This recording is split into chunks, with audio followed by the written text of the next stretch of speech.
I want to continue the analysis that I started in my video attack of the gimmick. I want to talk about brand activations. There's so many brand activations out there. It's literally ambient pollution. The problem is that all those brand activations are in the business of creating content for the algorithm. Brands create content for the algorithm. They want people to photograph it, so they can also feed the algorithm. And algorithm says, as long as you're on a streak, as long as you give me fresh uploads, as long as you give me temporary fascinations, as long as you consistently post, I'm going to be nice to you.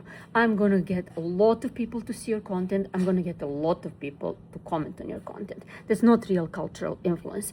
That is a spread of content. That's dopamine casino, the dopamine circus, literally. So the more you post, the more algorithm is going to reward you. Again, nothing to do with actual cultural influence. So most brands mistake their story with a series of temporary fascinations, with a series of content posting. Creating for algorithm is not your brand story. The brand story takes time. It can be inhabited, requires effort, requires friction, and it creates cultural capital that people can tap into, exchange, acquire, and use as their own. But if you create content that people can share, they're doing the same thing you're doing. They're feeding the algorithm.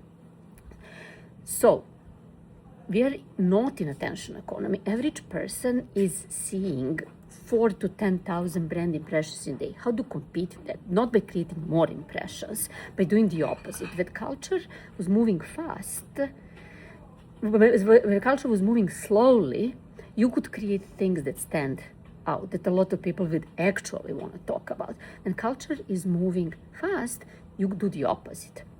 You create things that need to be built, that require effort, that require friction. So brands, stop creating content for the algorithm and start creating shared experiences for people.